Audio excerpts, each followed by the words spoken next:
Hey guys, Youngblood with you for the 26th episode of The Inbox, and this time we're going to be starting off with a question from Robert Bratton asking if I've heard anything about how exploration data is going to be gathered. He wants to know if when you jump into a system, if you're going to receive a message asking if you want to document the information, or if the systems on the ship are automatically going to do that for you, and then you can then look at it later. I think what we're going to end up having is some sort of, system scanner that'll at least give you an idea, or maybe a large range scanner that'll probably, identify that there's some things to be seen. Now, in an Elite Dangerous, when you jumped into a system, a lot of times your computer would say that there are, 13 unidentified objects within that system. But that notification was basically saying, hey, there's stuff here that's new that you haven't seen yet. It's not necessarily that nobody has found it yet. They also had these system-wide scanners, so when you came in, you could almost do like a sonar ping across the entire system and get an idea of how many things were actually in that system, and then you could fly over them and do more detailed scanning. Star Citizen seems to be more detail-oriented in just about every facet of the game, and I think when we start getting into exploration, you're not necessarily going to have that sonar. One of the things that's been talked about from CIG has been able to kind of focusing your scanning efforts. Basically, instead of searching at 360 degrees, you can narrow your search field down to 45 degrees and you can scan much further and with much more detail. I think that's a better representation of what we're going to actually see in Star Citizen. You're probably going to have to fly around a little bit more. You're probably going to have to be a little bit more engaged in the effort to find things. I don't think you're going to jump in and your system's automatically going to record everything for you and then you can look at it later and hope that you found something. There's going to be more to it than that. You also end up asking if there's going to be different levels of data gathering computers that you can buy, or are we going to be stuck with just one type? I think we're going to see many different types of things. And a good example right now would be like in combat. There's different avionics systems, and the weapon systems like on the 325 are more advanced than the weapon systems on the 300i. And we're probably going to see a similar thing actually taking place with exploration and, kind of that sort of scanner and the computer that actually generates that information. Just about every component on your ship should be able to be upgraded at some point. So we're going to see those different things in game. So I don't know if it's going to be you have option A, B, and C, or options 1 through 10. But there's going to be different things that you can do on top of being able to kind of overclock them and kind of work on different components to make them work a little bit better. Christopher Antico says, it's going to be interesting to see how the scale of populations and players play out in this game. With a figure of 10-to-1 ratio of players to NPC, or I think that's vice versa. We actually had, for basically every one player, there's going to be 10 NPCs. We make up 10% of the population. He's basically wondering how it's going to be spread out. Is it going to be auto-generations of NPC depending on where the players are, or how many total are online? So with this, I think it's going to really depend on the systems and how they're actually kind of structured. So for example, if you're in Terra, it's going to be a very populated system. So there's going to be more NPCs that are housed in Terra. But most of that's going to be based on system design and lore. We know there's more players, or there's more people living in Terra than some, off the beaten path type of system. So there may be some calculation that determines how many people are going to be in a system and then how many NPCs need to be there. But I think what you're going to be seeing is more than just option A or B. It's probably a blend of the two. So outside of the fact that there's automatically going to be more people in the core systems, I think we're also going to see things like there needs to be, 10%, or I guess 20% of the population should be in Magnus, 60% of the people should be in Stanton, 30% of all the people should be in Seoul, or something like that, to where there's populations of the general universe, and the numbers will kind of fluctuate based on where the real people are actually at within that kind of galaxy server. So it's going to probably be a blend. It's probably going to be very dynamic. And ultimately, hopefully, you're not going to really notice too much of a difference when you're flying around based on how many real people versus how many NPCs are there. Because I think you're trying to get an overall feel of the type of system you're in, regardless of who's actually there. Loki Man says, if you look at other MMO games, you have other stuff for loafers to do. I'm not a huge fan of MMOs and have only really ever played WoW. My favorite things to do in WoW were fishing and collecting pets and getting achievements for hunting down and killing rare animals. Do you see the ability to fly out to a planet, land, fish, and hunt? I would like to think that you could sell fish and animals living or dead and it wouldn't be too hard to implement if you're supposedly able to catch those sentient aliens and sell them as food to other aliens.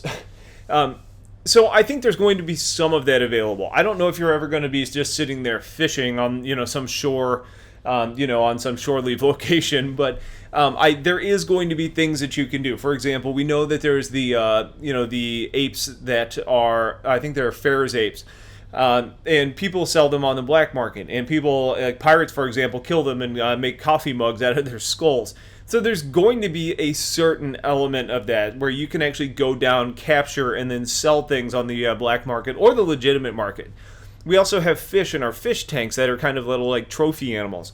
So there's going to be some element of it, but I don't think it's going to necessarily be just sitting there casting out a rod and reel. But at the same time, I don't really know what the better method for catching these fish are going to be outside of maybe buying one from a fisherman that lives on that planet. But there's going to be non-combat, non-real, like revenue-generating streams of gameplay available. And we have heard information about pets being involved in this game. We just don't know how much of that's actually going to come to fruition or how it's actually going to play out. Paul Fitzgerald says, what's the range of your frame rate when recording Star Citizen at 1440? I've got an i7, a 980 Ti, 16 gigabytes of RAM, 950 SSD, pushing 3440 by 1440 monitor. So he's using Shadowplay to record and basically wants to know what my frame rate's like. He's basically getting somewhere between 20, sometimes around 30. That's pretty similar to what I'm at, and I've got a very similar system build to you, except I'm on an i5 and I'm using a 2560 by 1440, and I use Shadowplay as well. It varies drastically based on what you're doing, and the hangars aren't real optimized. I actually a lot of times will get better performance in the universe as compared to in the hangar. And I think there's just a lot of rework that needs to be done in the hangar to make it a little bit more, smooth. Like, I get smoother gameplay just flying around in general. So, it's hard to say, and every update's different too. I've seen all the way up to 45 frames per second playing on a very high. I've seen as low as 10. It depends on the update, whether I'm in the PTU, the normal release. It varies so drastically, and they're fighting a really interesting balance of adding new content and trying to optimize at the same time. And some of that's optimizing individual assets, and some of that's optimizing the overall server performance.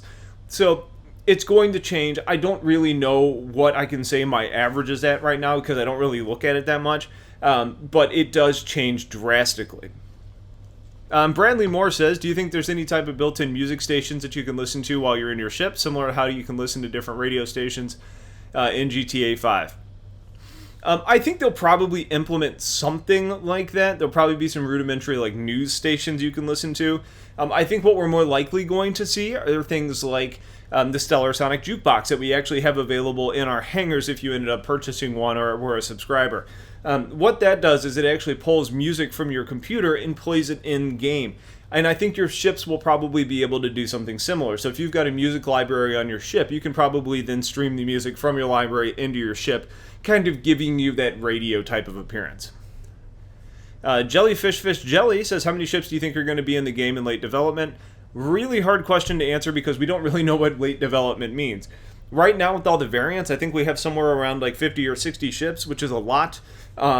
I know we've got plans for, Super Dreadnought, Teverin Boarding Craft, Drake Dragonfly.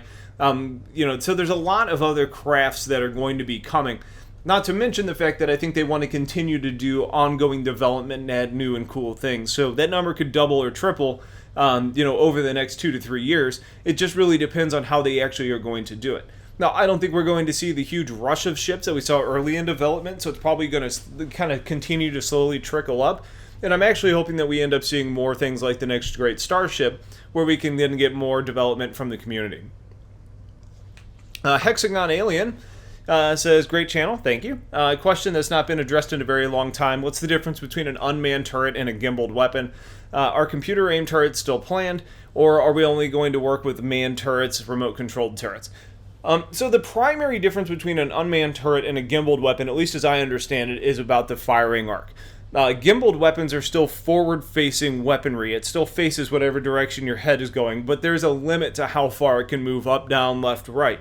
A turret, on the other hand, even an unmanned turret, is capable of rotating 360 degrees and has a much better up and down firing arc to it. So, you're talking probably more about, I don't know, 50% of your ship's coverage if it's mounted on the bottom compared to, 25% if it's on a gimbal. So there's going to be that sort of thing that kind of differentiates them. And a good example would be on the new Drake Buccaneer. It's got that turret on the bottom. You can actually turn it around, face it towards the back, and fire in rear-facing, mode. But your gimbaled weapons on the wings can't do the same thing. As far as actually being able to slave them, I think you're still going to be able to slave the turret to your pilot, but I'm not sure we're actually going to see auto turrets on the smaller craft. Point defense is kind of an auto turret. That's kind of that remote controlled turret, but that's all controlled by the AI. If you're talking about just a remote controlled turret, yes, you can do that from the pilot seat, but it's not like you're necessarily looking at like a camera and getting really good control. It's more like you're looking out the back of your ship. Now, on a ship like the, I don't know. If you had a bigger ship and there was a station where you're actually looking at a computer and you have the ability to kind of look at a camera to move, that may be planned. It's something that's coming. But most of it is going to be, player controlled. It's not necessarily going to be AI controlled for you. TT Revolver Held says, thanks for creating awesome content. You're welcome. His question refers to instance and instance size. It worries me that there's not going to be larger battles between organizations or syndicates due to server size limitations. If I imagine 2 org battles and both bring a fully manned javelin to the fight, that the instance will be full. Now, what's your opinion, and are there any information on the instance size by CIG? The instance information has been kind of left untouched for a while. And there's been a couple different things that CIG's thrown out, like a max player cap, and then your proposed situation with 2 javelins is obviously going to be problematic. We've also heard about ship totals actually in the persistent universe. So maybe an instance supports 60 ships. Well, there's probably going to be some formula to that. Like a javelin, for example, may account for 10 ships based on the number of polygons that it actually uses. Then a constellation uses 2 ships worth, and then a hornet's 1 ship or something like that. We kind of had this weird kind of dichotomy where there's total number of ships and total number of players, and within the javelin you're going to have an interior based instance. So those players are going to be experiencing life on the inside of the javelin, but from the outside of the javelin you may not even see that number of players. It may just be the ship that's all you're really having to worry about. So it's going to be really interesting to see how they get that development in place and what that ends up being. But I absolutely agree that increasing and getting a high total number of people and ships in an instance is one of the things that's absolutely going to be a make or break thing for this game. Especially when you start talking about how many large organizations we have and how much being in an organization has been sold as a benefit. Because when we have organizations that are 1,000, 2,000, 5,000 people large, you're going to want to play together, and they have to be able to support that in the game. So we need to see how they're going to do that. But it's probably going to be a balance of players, ships, and then where the interior instances actually lie. And then the last question for today is from Caleb Harabine. My question is this: will it be possible to lock missiles onto a certain point? My worry is that with ships like an Idris, what if I want to target the guns, or if I could fire a missile inside the Idris? Missiles, I think, maybe with advanced targeting systems could make that happen. We don't have anything like that in the game today, so it's hard to say that that's one of their plans.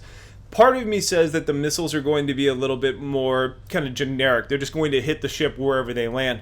And then you're going to have to rely on your guns to do the precision actually shooting to take out individual components. I don't really know. The one thing that I think gives you a little bit of hope in that mind is we've heard things about like electronic warfare type of missiles that are capable of locking on and actually disabling certain components. I don't know if that means if it hits anywhere on the ship, the distortion can actually then take out the shields or the take out the engines or take out whatever.